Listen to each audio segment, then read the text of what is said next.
오늘 하나님의 뜻을 행하는 삶, 기쁨의 신학 두 번째 말씀 같이 나누겠습니다. 왜 사람이 기뻐해야 되는가? 미국의 스탠퍼드 대학의 윌리엄 플라이 교수가 웃음 치료라는 것을 새롭게 시도를 했습니다.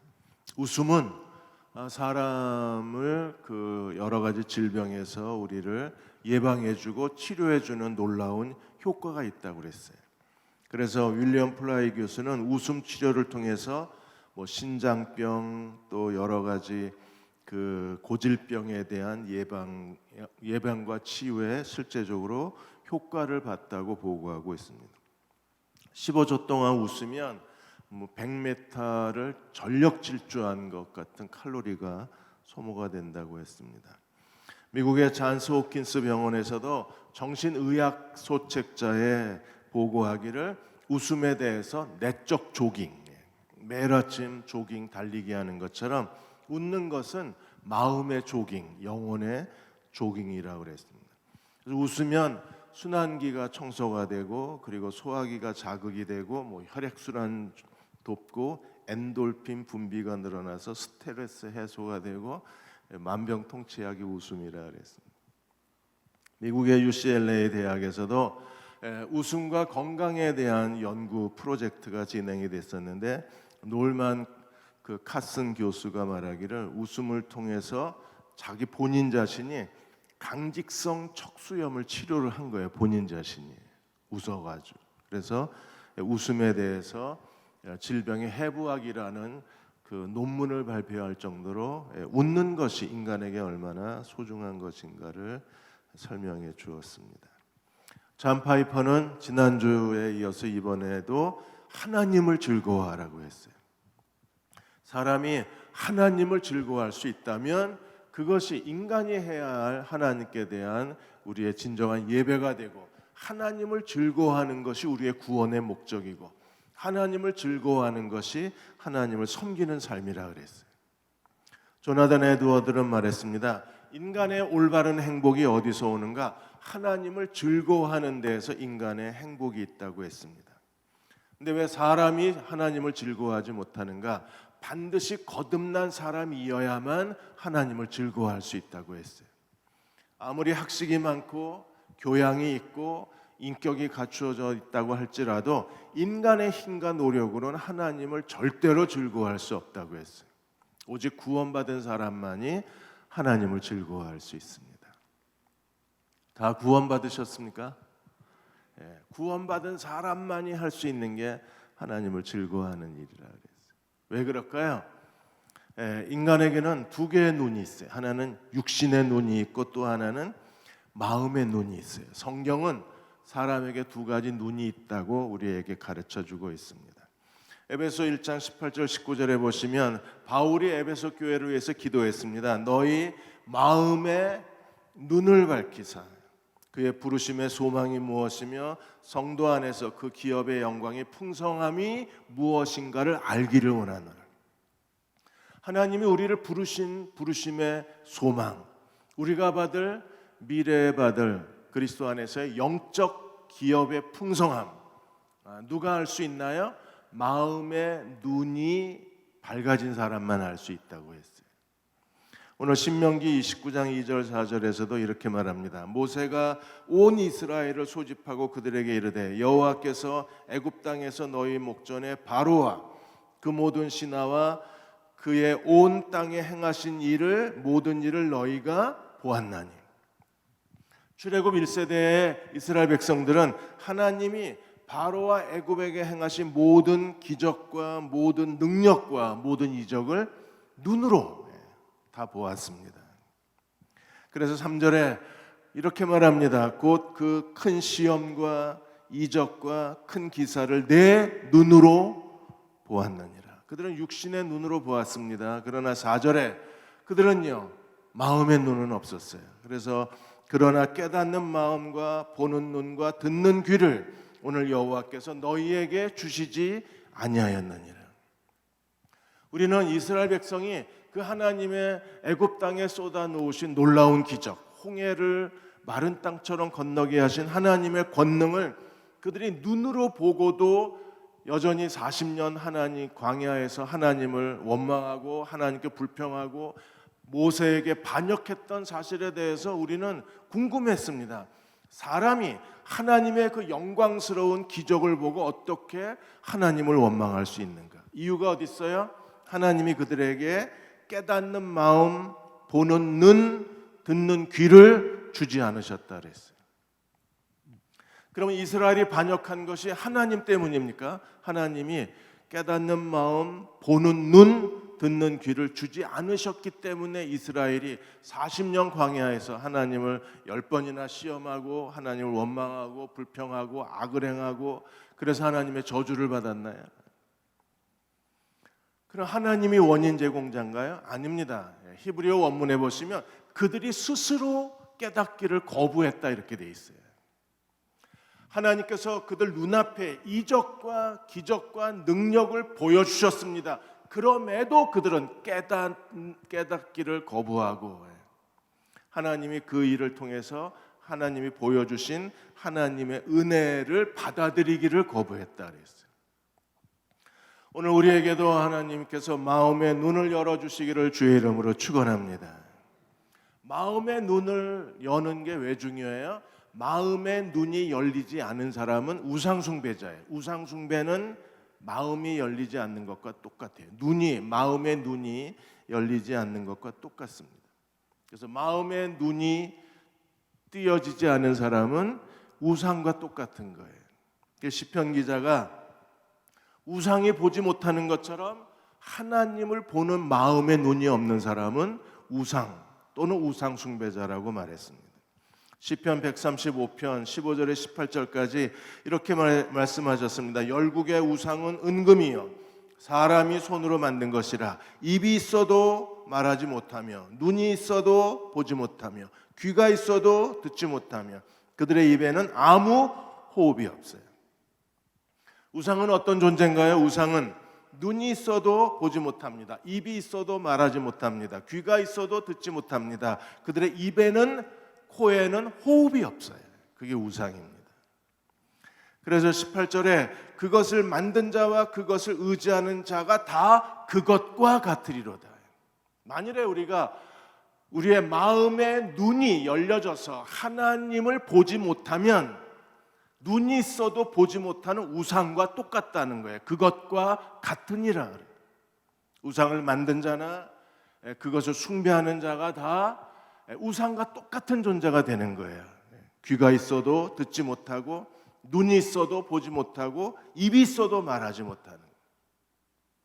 예수님이 사복음서에서 계속 강조하신 게 무엇입니까? 귀 있는 자는 들을지어다. 거기 있는 사람들은요 다 귀가 있었어요.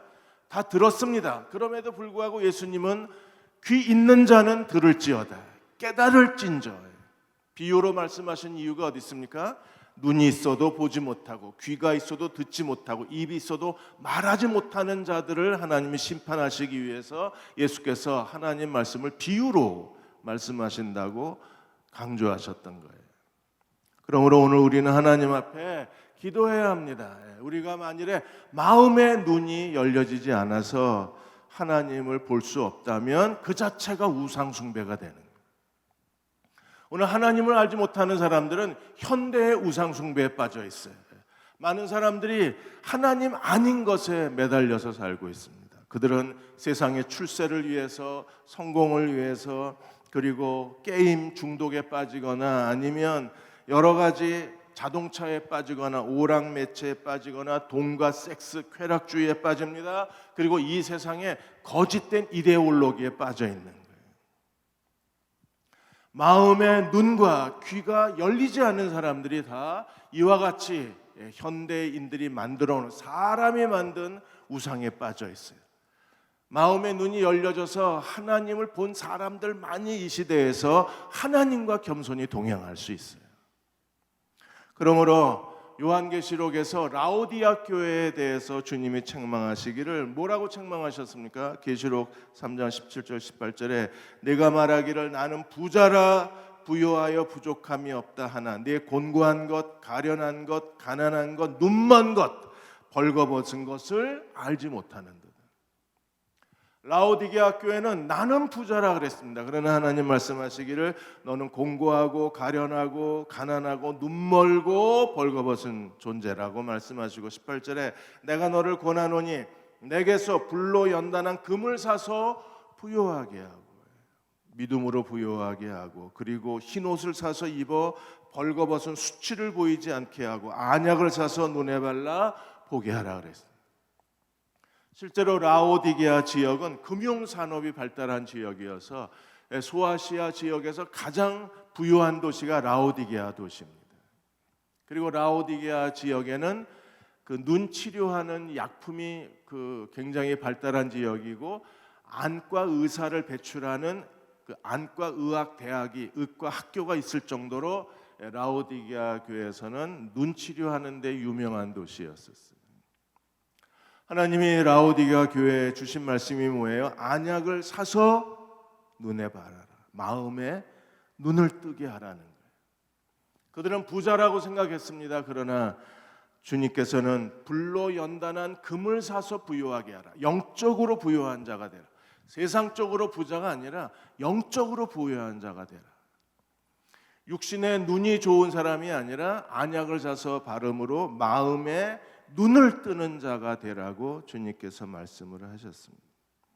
오늘 우리도 마음에 눈을 뜬 사람이어야 돼요. 그래야 무엇이 선이고 악인가를 분별할 수 있어요.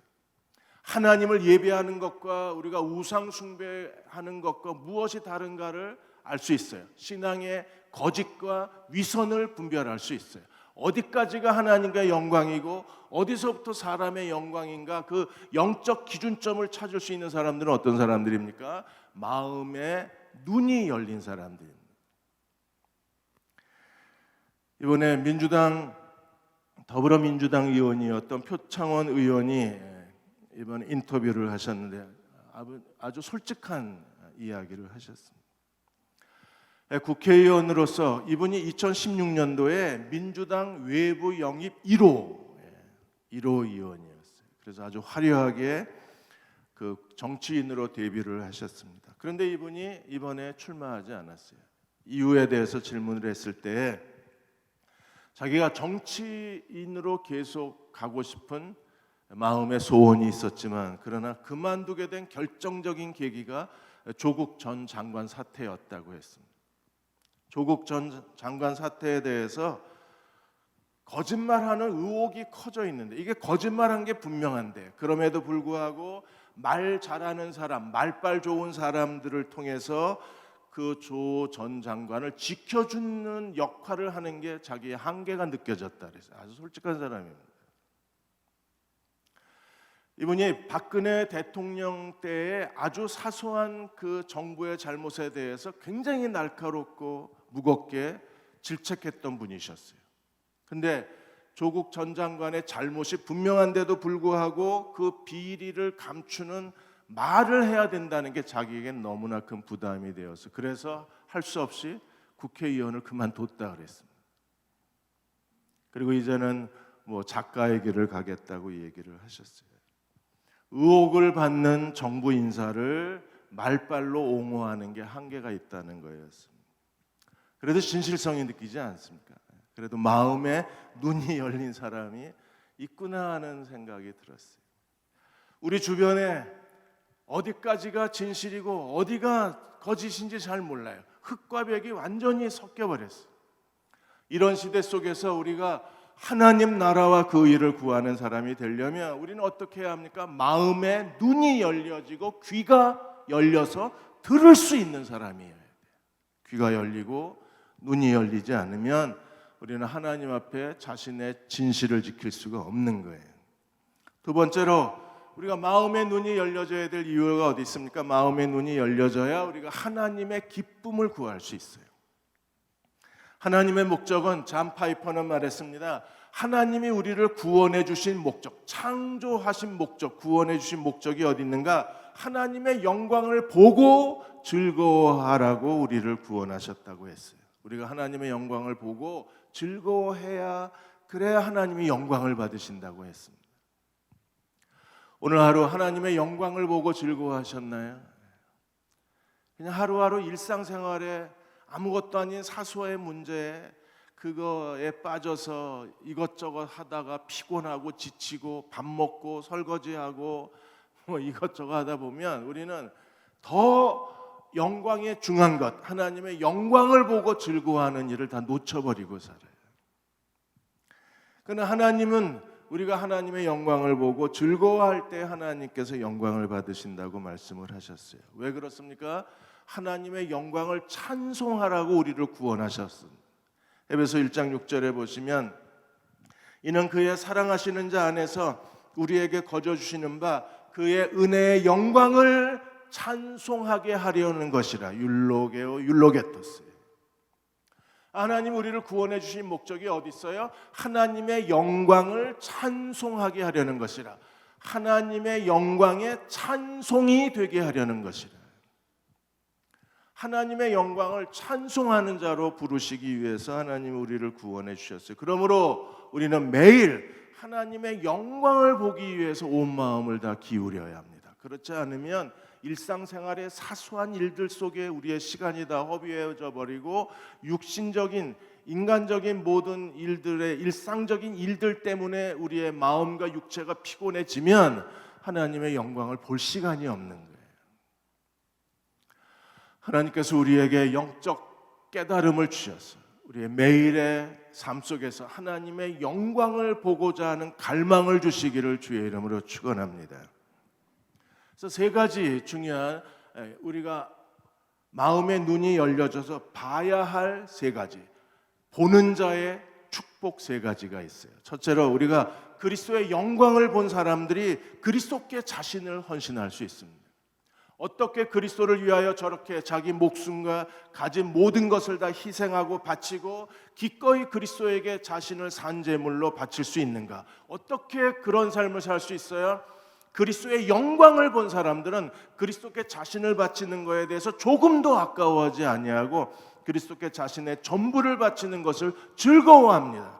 심지어 그들은요, 그리스도를 위하여 목숨을 버리고 순교의 자리까지 가는 것을 즐거워하는 사람들이에요.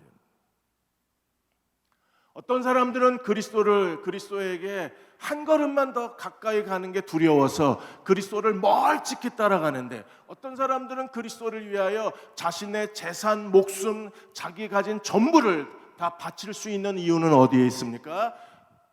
그리스도의 영광을 본 사람들은 기꺼이 그리스도께 모든 걸 다 바칩니다. 그러나 보지 못한 사람들은 그리스도를 멀찍이 따라갈 수밖에 없는 거예요. 마음의 눈이 열려져서 그분의 영광을 보셨습니까? 그분의 영광을 본 사람들은 아무것도 아끼지 아니하고 그리스도께 자신을 바칠 수 있는 거예요. 바울이 빌립보 교회에 그 빌립보 교회를 위해서 이방인의 복음 전도를 위해서 이방인을 하나님 앞에 거룩한 산제물로 바치는 일에 바울은요, 자기의 남은 생애 남은 목숨을 기꺼이 마지막 포도주 잔처럼 하나님 제물에 바치는 마지막 전제처럼 자기가 그렇게 허비되어져도 그렇게 낭비되어져도 자기는 기뻐하고 또한 기뻐하리라고 고백한 거예요. 그렇게 고백할 수 있었던 것은 바울은 다메섹 언덕에서 빛 가운데 계신 그리스도를 직접 보았기 때문입니다. 마음의 눈이 열려져서 보았기 때문이에요. 베드로도 보았고, 그래서 베드로도 끝까지 그리스도를 따라갈 수 있었습니다. 베드로전서 1장 8절에 보시면 예수를 너희가 보지 못하였으나 사랑하는도다. 이제도 보지 못하나 믿고 말할 수 없는 영광스러운 즐거움으로 기뻐한다. 예수 그리스도를 마음의 눈이 열려져서 본 사람들은 육신의 눈으로 보지 못했지만 여전히 주님을 사랑하는 사람들입니다. 그들은 사람의 눈으로, 우리가 가지고 있는 이 인간의 육체의 눈으로 본 사람들이 아니에요. 마음의 눈으로 본 사람들입니다. 그들은 예수 그리스도에 대해서 믿고 말할 수 없는 영광스러운 즐거움으로 그리스도를 기뻐하는 사람이라고 했어요. 그들이 그리스도를 위해서 모든 것을 바칠 수 있는 분입니다. 제가 아는 장로님 한 분은 카타르 중동에서 그 사업을 하시는 분이십니다. 그분이 그 아프리카 탄자니아에 있는 한 대학과 연결이 됐어요. 근데 그 대학은 선교사님들이 그 탄자니아 정부로부터 땅을 임대받아서 거기서 그 대학을 시작을 했는데 선교사님들이 경영을 잘못하는 바람에 학교가 막대한 빚을 지고 학교 문을 닫게 생긴 거예요. 학교 문을 닫아야 되느냐 아니면 여기서 우리가 새롭게 시작해야 되느냐, 그 어려운 상황 가운데 이 장로님이 그 학교 이사장으로 초빙이 되신 거예요. 학교를 다시 살리려면 40억이 넘는 돈을 거기다 쏟아부어야 돼요. 그럼 그분이 한국교회에 손을 벌려서 후원을 받아서 언제 40억 후원을 받아서 언제 학교를 살리겠어요? 자기가 사업을 하시면서 그동안 중동선교에 자신의 전부를 다 쏟아 부으셨던 그분이 마지막 남은 것까지 전부 아프리카 탄자니아 대학에 다 쏟아 부으신 거예요. 어떻게 그렇게 할 수 있습니까? 그것은 그분이 그리스도의 영광을 보았기 때문에 아무것도 아끼지 않는 거예요. 지금까지 중동 선교를 위해서 자신의 젊음의 평생을 바쳤고 이제 남은 생애 동안에 아프리카 탄자니아 대학을 위해서 정말 아무것도 자기를 위해서는 하나도 남겨두지 않고 주님께 전부를 바치는 거예요. 그게 어떻게 가능한가?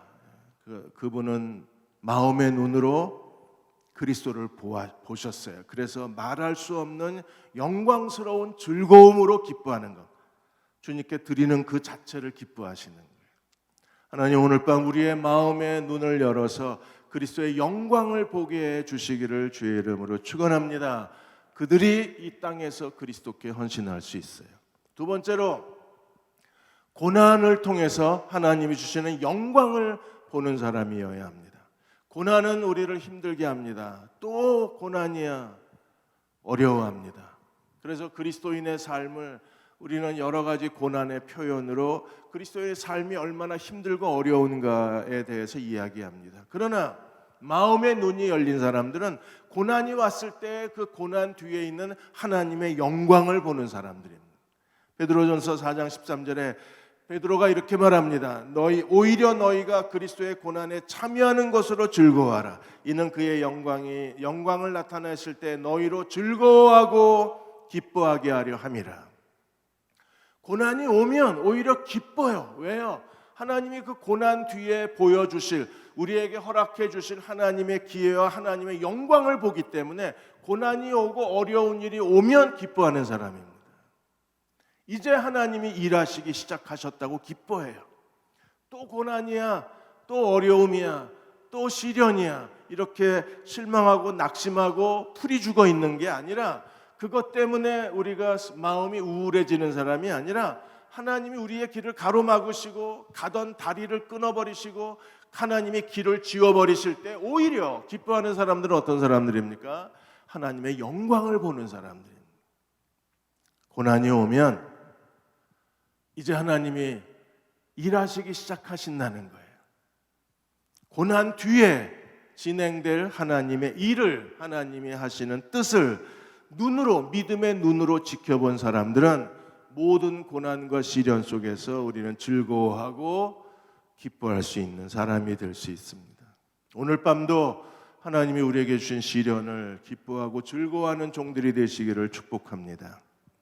세 번째로, 우리가 하나님의 영광을 보는 것은 결국 모든 민족, 모든 나라, 모든 사람들이 다 하나님의 영광을 볼 때에 하나님의 구속의 날이 끝나요.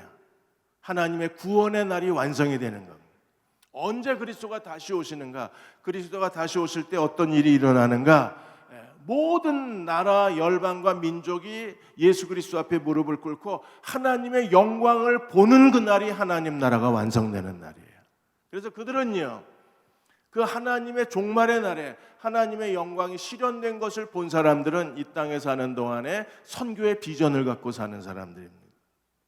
이사야서에서 이렇게 말합니다. 이사야 66장 18절에 보시면, 내가 그들의 행위와 사상을 아노라. 때가 이르면 문나라와 언어가 다른 민족들을 모으리니 그들이 와서 나의 영광을 볼 것이며, 이 날이 하나님 나라가 완성되는 날이에요. 모든 나라와 열방과 방언과 백성들이 와서 하나님의 영광을 보게 되는 날이 하나님 나라가 성취되는 날이에요. 그러므로 이 하나님의 영광에 대한 그 믿음의 눈으로 이 하나님 나라의 영광을 본 사람들은 오늘도 온 힘을 다해서 자신의 삶을 그리스도께 드리고 하나님의 선교가 이 땅에 완성되는 데 온 힘을 다 바치는 사람들입니다. 이제 교회에 청빙이 계속 진행되고 있습니다. 목사님들이, 친한 분들이 저에게 전화를 하거나 문자를 하거나 톡을 보냅니다. 이제 여기 임기가 끝나면 뭐 할 생각이냐고. 임기가 끝나면 해야 될 일은 하나밖에 없어요. 그것은 하나님의 선교를 위해서 내가 걸어 다닐 수 있을 동안에는 하나님의 선교를 위해서 내 자신을 바치려고 합니다. 사도행전 28장에서 바울의 사명이 어떻게 끝났어요? 바울이 셋집에서 자기를 찾아오는 사람들에게 하나님 나라를 선포하고 예수는 그리스도라 가르치며 바울 사도행전이 끝나요. 제가 해야 될 일도 단 하나입니다. 하나님이 저에게 바울의 셋집을 허락해 주시면 그 셋집을 통해서 하나님의 선교사들을 훈련하고 또는 복음을 전하는 일에 남은 생애를 바치려고 합니다. 그거 외에 우리에게 중요한 일이 있나요? 살아있어야 단 하나의 이유가 있다면 그건 하나님의 나라를 위해서 우리가 사는 거 아닌가요? 그렇다면 그렇게 살 수 있는 사람들은, 하나님 나라의 영광을 본 사람들은 기꺼이 가난하고 굶주리고 아무것도 자기가 유익을 얻을 수 없다고 할지라도 하나님 나라에 자신을 바치는 사람이 될 수 있어요. 무엇보다도 우리는 하나님 나라의 영광을 본 사람들이 계속해서 하나님과 동행하는 사람이 되려면 우리에게 가장 중요한 한 가지가 있어요. 그리스도의 영광을 본 사람들은 사람의 기쁨을 아는 사람들입니다.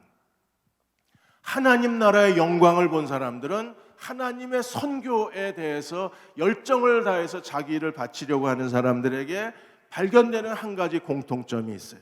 예수 그리스도의 영광을 본 사람들에게 발견되는 한 가지 공통점이 있어요. 그게 무엇입니까? 사람에 대한 기쁨을 안다는 것. 칩 잉그램 목사님이 탈바꿈이라는 책에서 참된 공동체가 없으면 사람은 결코 변화되지 않는다고 해서 예외는 없다 그랬어요. 진정한 사람 공동체만이 사람을 변화시킵니다. 변화의 목적은 또 사람을 위한 겁니다. 그래서 칩 잉그램 목사님은 에베소서 4장 2장 3절을 예를 들었습니다. 모든 겸손과 온유로 하고 오래 참음과 사랑 가운데 서로 용납하고 평안에 매는 줄로 성령이 하나 되게 하신 것을 힘써 지켜라. 여기서 처음 네 가지, 겸손, 온유, 오래 참음, 사랑 가운데 용납, 이것은 나 혼자서 하는 게 아니라 내 곁에 있는 사람들이 있을 때 가능하다는 거예요. 혼자 있는데 겸손할 필요 있나요? 그러나 다른 사람이 있을 때 겸손한 거예요. 혼자 있는데 오래 참을 필요 있습니까? 내 곁에 다른 사람이 있을 때 오래 참는 겁니다.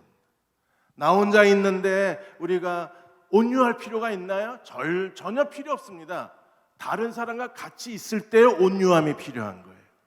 나 혼자 있는데 내가 자신을 용납할 이유가 있나요? 그러나 다른 사람과 같이 있을 때 우리는 자신을 용납하고 다른 사람을 용납할 수 있어요. 사람이 나를 변화시키는 겁니다.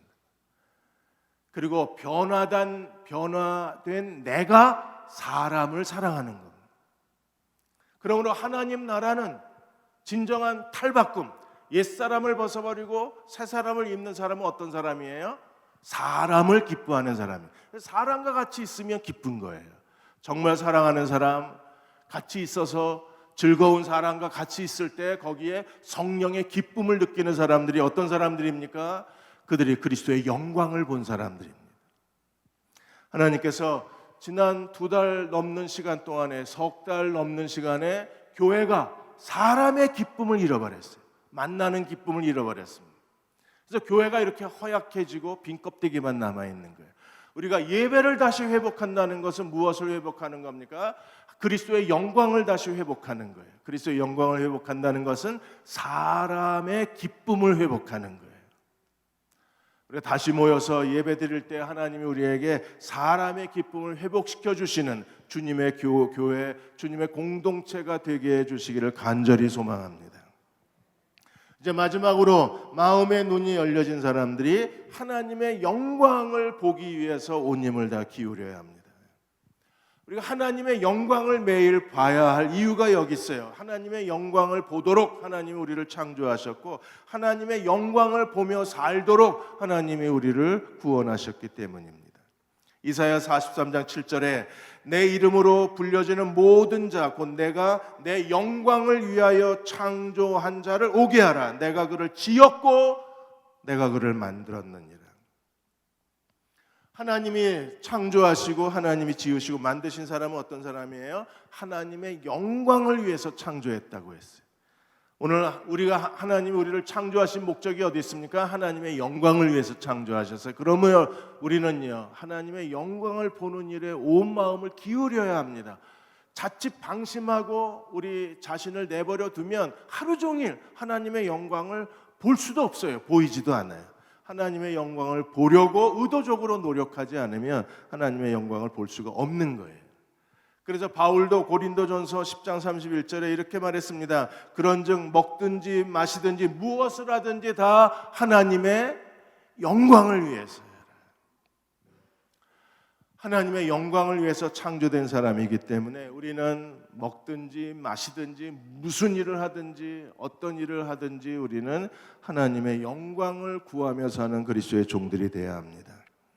세 가지 중요한 사실이 있어요. 첫째로 우리를 영광으로 인도하시는 분은 누구십니까?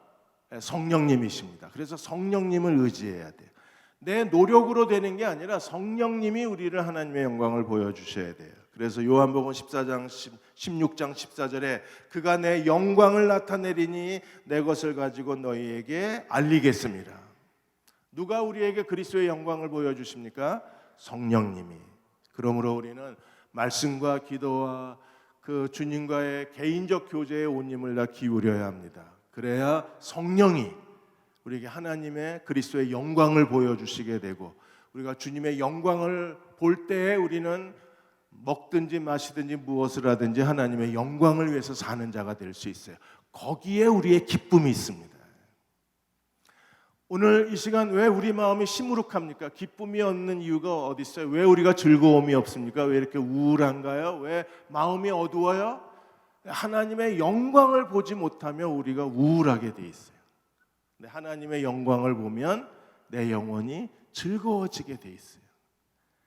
그 사람의 얼굴을 보면 저 사람은 오늘 하나님의 영광을 못 봤구나, 하나님의 영광을 봤구나 하는 걸 우리가 알 수 있어요. 마스크 써서 요새는 잘 모르겠지만 눈빛으로도 알아요. 옆 사람 한번 볼까요? 하나님의 영광을 본 사람인지 아닌지. 두 번째 중요한 사실이 있습니다. 사단은 끊임없이 하나님의 영광을 보지 못하게 만들어요. 왜? 보지 못하면 우울해지고, 우울해지면 침체되고, 침체되면 내버려둬도 하나님께 쓸모가 없어요. 그래서 사탄은 온 힘을 다해서 하나님의 영광을 막아요. 고린도후서 4장 4절에 그 중에 이 세상 신이 믿지 않는 자들의 마음을 어떻게 하여 혼미하게 하여 그리스도의 영광의 복음의 광채가 비치지 못하게 함이니. 그러니까 사탄은 복음의 영광의 광채가 비치지 못하게 할 뿐 아니라 이미 구원받은 우리 안에서도 사소한 인간관계 다툼, 아무것도 아닌 짜증나는 운전, 그냥 여러 가지 복잡한 일들, 이런 것들 때문에 또 정치, 사회의 여러 가지 기분 나쁜 소식들, 이런 걸 들으면서 마음이 혼미해져 버려요. 그러면 안 보여요. 뭐가 안 보입니까? 그리스도의 영광이 안 보여요. 안 보이면 기쁨이 없어요. 기도도 그렇게 간절해지지 않는 거예요. 하나님이 오늘 이 밤에 찬양을 부를 때, 찬양이 그래서 너무나 아름다운 거예요. 우리가 마음을 다해서 찬양을 하면 어두움이 다 없어져 버리고 마음의 모든 그 죄와 찌꺼기들이 다 사라져 버리고 다시 마음이 열려져서 하나님의 영광이 보여요. 그럴 때 우리의 찬양과 기도가 더 간절해지는 거예요. 오늘 밤 사탄이 우리 마음을 어지럽히고 흩어뜨려 놓고 지저분하게 만들고 그리고 온갖 혼란스럽게 만든 모든 마음을 하나님이 다 깨끗하게 하시고 그리스도의 영광을 보는 저와 여러분 되게 해주시기를 주의 이름으로 축원합니다. 마지막으로 왜 영광을 봐야 되나요? 영광을 봐야 영광으로 가요. 영광을 보지 못하면 우리가 변화되지 않아요. 왜 저 사람 저렇게 안 변하지? 예수 믿은 지 뭐 20년, 30년, 40년 됐다 그러는데 왜 이렇게 고집스럽고 믿지 않는 사람보다 더 속이 좁고 답답하고 왜 저 사람은 아직도 저렇게 사람들에게 무례할까? 이유가 어디 있어요? 영광을 봐야 사람이 바뀌어요. 영광을 보지 못하면 못 바꿔요. 그래서 오늘 고린도후서 3장 18절에 바울이 이렇게 말합니다. 우리가 다 수건을 벗은 얼굴로 거울을 보는 것 같이 주의 영광을 보매 그랬어요. 하나님의 영광을 보면 어떤 일이 벌어져요? 그와 같은 형상으로 변화하여 영광에서 영광에 이르니 곧 주의 영으로 말미암느니라. 하나님 이 밤에 자신을 우리에게 나타내 보여주시는 금요 기도회가 되시기를 소망합니다. 주님의 영광을 보고 싶습니다. 우리가 함께 찬양하고 함께 기도할 때 하나님이 이곳에 임재하셔서 그분의 영광을 드러내시는 금요 기도회가 될 때 우리는 그분의 영광을 보고 그 영광을 본 사람들은 영광으로 영광에 이르게 하나니 주의 영으로 말미암느니라. 우리가 성령으로 놀라운 삶의 변화를 경험할 수 있어요. 그리고 우리의 기도가 응답될 수 있습니다. 원로 영화배우 신영균 장로님이 계십니다. 이분이 지금 91살이 되셨어요. 그래서 얼마나 더 살겠느냐고 이번에 신문에 인터뷰하시면서 자신의 그 남은 모든 재산을 다 이웃에게 베풀고 인생을 아름답게 마무리하고 싶다고 말씀을 하셨어요. 지금까지도 영화 발전을 위해서 명보극장 그리고 제주도의 그 신형 영화 박물관을 다 기증했어요. 이게 500억이 넘는 돈입니다. 다 기증을 했어요. 그리고 이분이 50년대에 서울대 치과 졸업하신 분이세요. 그래서 처음 50년대 치과 의사로 개업을 하셨다가 연극 배우가 되고 영화 배우가 되셨던 분이에요. 그래서 서울대학에 자신이 가진 땅을 그 대학 발전 기금으로 내놓으셨는데 그게 100억이 넘어요. 그리고 지금 남은 재산을 다 정리해서 자식들이 그냥 아버지 마음대로 하세요. 다 허락을 했대요. 그래서 전부 가난한 이웃들에게 나누어 주기로 그렇게 생각을 하시고 자기 관 속에는 낡은 가죽 성경책 하나만 넣어주면 된다. 그 말은 성경책 하나만 남기고 다 나누고 가겠다는 거예요. 가장 좋아하는 말씀이 이게 기독교 크리스천 신문하고 인터뷰한 게 아니라 중앙일보하고 인터뷰한 내용입니다. 자기가 제일 좋아하는 성경이 고린도전서 15장 10절 나의 나된 것은 하나님의 은혜로 되었다. 그 고백은요. 지금 신영균 장로님이 가지고 있는 모든 재산은 하나님의 은혜로 주셨다는 거예요. 그래서 자기는 나누는 게 결코 아깝지 않다고 얘기를 하셨어요. 왜냐하면 오늘의 신영균, 우리가 알고 있는 신영균은 하나님의 은혜로 되었기 때문에. 어떻게 이걸 나누어 갈 수 있어요? 그리스도의 영광을 본 사람들은 그리스도 외에 아무것도 원하지 않아요. 그래서 그들은 그리스도께 자신의 전부를 바칠 수 있어요. 목숨까지도 내어드릴 수 있습니다.